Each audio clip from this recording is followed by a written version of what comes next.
matin, j'ai perdu mon grand frère. Il s'appelait Karl Marx. Comme mon père, mon grand-père et mon arrière-grand-père.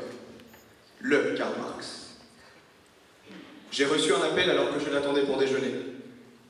Ce fut très bref. Trop bref peut-être pour une annonce comme celle-ci. La voix de Karl résonna quelques instants, puis plus rien. Le silence, le vide. Sa voix douce et puissante me disait « Vis et sois heureux. Et n'oublie pas, rien ne se perd jamais. » J'ai perdu mes clés de voiture hier matin. L'histoire commence mal. Bonjour à tous, je suis Olivier de chez Carglass. Vous pensez que cet impact est trop petit et que ça vaut pas le coup de s'en occuper? Lorsqu'il fait chaud comme aujourd'hui et que vous mettez la clim, crac! L'impact ne supporte pas le changement brutal de température. Si vous appelez Carglass dès que vous avez un impact, on vient chez vous et on répare votre pare-brise sans le changer. On injecte notre résine spéciale en 30 minutes, le résultat est presque invisible et votre pare-brise retrouve sa solidité. En plus,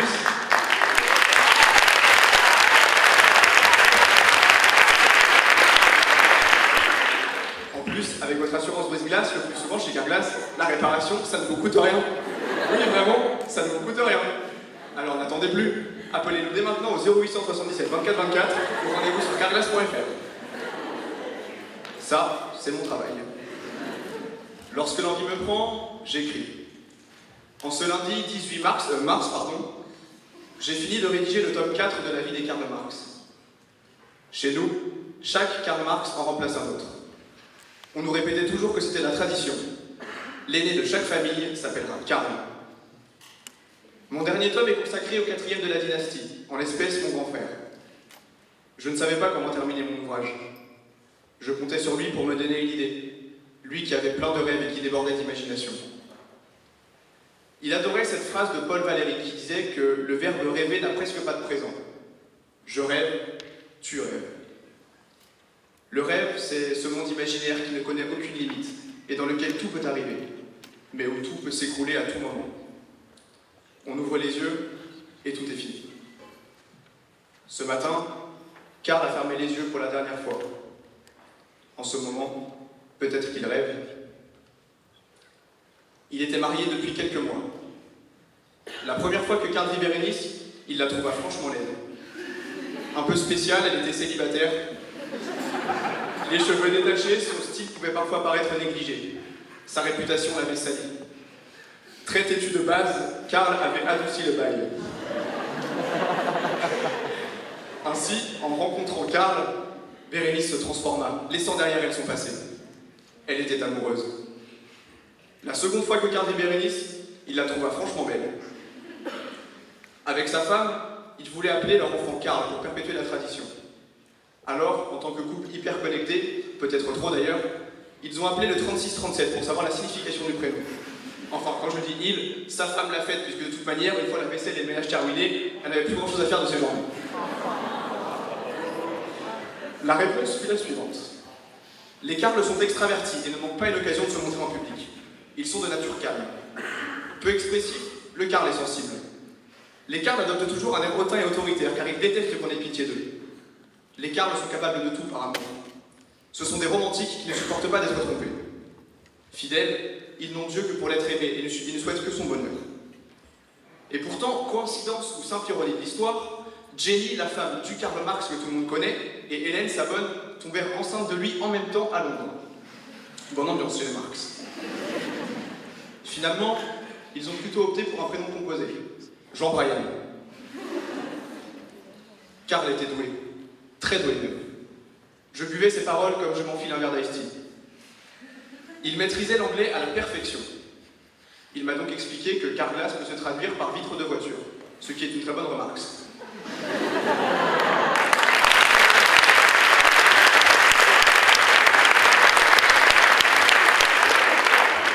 J'en ai donc déduit que car wash peut se traduire par lavage de voiture. Par contre, quid de Carrefour? Ça voudrait dire un four dans une voiture. Drôle de concept. Enfin, de toute manière, il n'y a plus de saison. Enfin, si, il y a des saisons, quand on regarde sur le calendrier du facteur, il y a bien marqué printemps, automne, été, hiver. Mais déjà, niveau climat, il y a un souci. Exemple, il faisait 20 degrés en février. Vous trouvez ça normal? Bien sûr que non. Et puis, il faudrait peut-être bien connaître notre planète Terre avant de vouloir s'occuper de la planète Marx. L'époque de l'ordre, l'époque de la normalité, ce qui est un bien grand mot, relève d'un temps que les moins de 20 ans ne peuvent pas connaître. Le bateau tangue. Il est encore temps d'agir avant qu'il ne coule. La chose importante à garder en tête est qu'il ne faut jamais attendre 1 minute pour commencer à changer le monde. Alors tentons, osons, mais surtout maîtrisons-nous. Le soleil brille, la neige tombe, la pluie ruisselle, il fait chaud puis froid, froid puis chaud, jour et nuit, nuit et jour, l'heure tourne, les journées passent, mais le temps, lui, n'attend pas. Enfin bref, tout ça pour dire que Karl aurait voté Europe Écologie Les Verts aux Européens. Karl n'était pas très attaché à sa famille. C'était quelqu'un de très solitaire et qui comptait beaucoup sur ses amis. Il représentait tout pour lui. Discret et introverti lorsqu'il rentrait chez lui, il se dévoilait enfin à l'école. Souvent rabaissé par ses parents lorsqu'il était petit, il aimait se faire remarquer avec ses amis. Il avait cette faculté à esquiver une situation embarrassante en blague. Personne ne devait rien savoir sur lui. Il avait construit cette carapace au fil du temps. Par son humour et son second degré, il faisait rire les gens. Et il aimait ça. Rire de tout, à commencer par lui. Si son attitude pouvait parfois faire preuve de négligence ou de laisser aller, c'est que le regard des autres ne l'effrayait pas. Sociable, il se faisait des amis facilement, et il était apprécié de tous. Karl avait commencé à se détacher du cocon familial très tôt, lorsque, à 7 ans, au rayon bar chocolaté du Carrefour, il avait choisi des Twix plutôt que des Marx. Il ne craignait personne. Si d'autres avaient pu le faire avant lui, il devait pouvoir y arriver. Il avait commencé des études, mais il s'était ensuite tourné vers le monde du spectacle qui l'émerveillait et qui l'intriguait. Pour lui, la fonction de l'artiste était claire. L'artiste doit ouvrir un atelier et prendre en réparation le monde par fragments comme il lui vient. Voilà ce que Karl voulait. Remettre le monde en bon état, à commencer par nous, les hommes. Et le spectacle permettait cela, selon lui. Si les gens allaient mal, il fallait les faire rire, les faire voyager, les faire rêver, mais aussi les provoquer, les émouvoir. Il n'y avait rien de mieux au monde que l'art avec un grand A pour réveiller les consciences en véhiculant des messages forts et ainsi inciter à l'action et à la remise en question. Sa famille, ma famille, la famille Marx était spéciale, à commencer par mon grand-père, Karl, qui est mort percuté par un iceberg. À sa mort, les icebergs sont donc devenus des Carlsberg.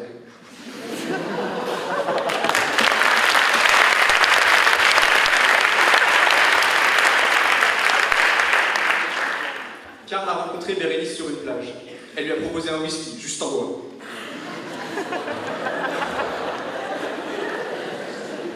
Lorsqu'il était à la plage l'été, ce que Karl adorait par-dessus tout était de manger des glaces.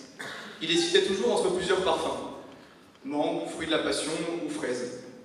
C'est ce qui a donné naissance plus tard à la fameuse théorie de Karl Marx et de la lutte des glaces.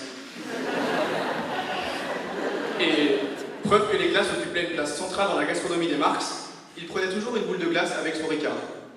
Le mélange Ricard-glace était un délice selon lui.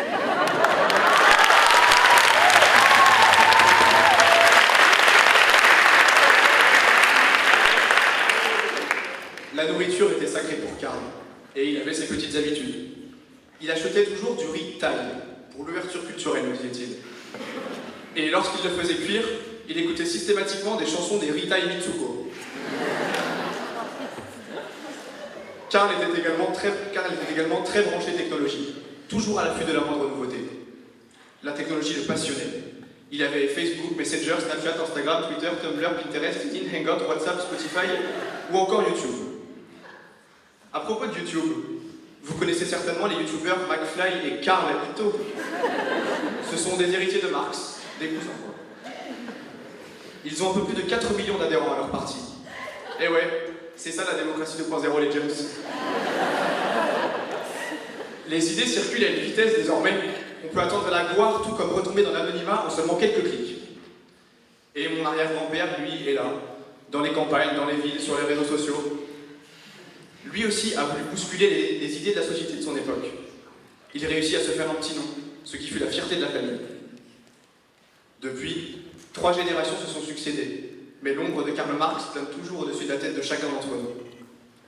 Les Karl Marx se remplacent, se succèdent et se ressemblent. Mon grand frère avait la barbe et le génie novateur de son ancêtre. Mon grand-père, Karl, était fier de voir naître en lui un nouvel esprit brillant, novateur et porteur de l'engouement de la jeunesse française. Il réfléchissait vite et bien. Il était l'intelligence, la liberté, la fulgurance d'esprit, l'immensité. Il était voué à réussir. Il devait réussir. Karl et moi n'étions pas très proches, mais il restait mon frère. Il parlait peu, mais nous savions que si un problème devait survenir, nous serions là l'un pour l'autre. Je me souviens d'un des rares moments que nous avons passés ensemble durant notre enfance. Nous étions sur une plage, à attendre que le soleil se lève. Tu m'avais tiré du lit, alors que papa et maman nous avaient interdit de sortir sans eux. Nous étions sortis de la maison discrètement, à pas lents, puis nous avions couru vers l'océan, en rigolant. Tu sais, je n'ai jamais été aussi heureux que ce matin-là, où nous marchions sur cette plage. C'était l'automne, un automne où il faisait beau. Aujourd'hui, je suis très loin de ce matin d'automne, mais c'est un peu comme si j'y étais. Je pense à toi. Où es-tu, Karl? Que fais-tu? Ce matin, nous nous étions donné rendez-vous pour déjeuner. Ce soir, je te donne rendez-vous là-haut. Je ne sais pas quand je te rejoindrai, mais je n'oublie pas.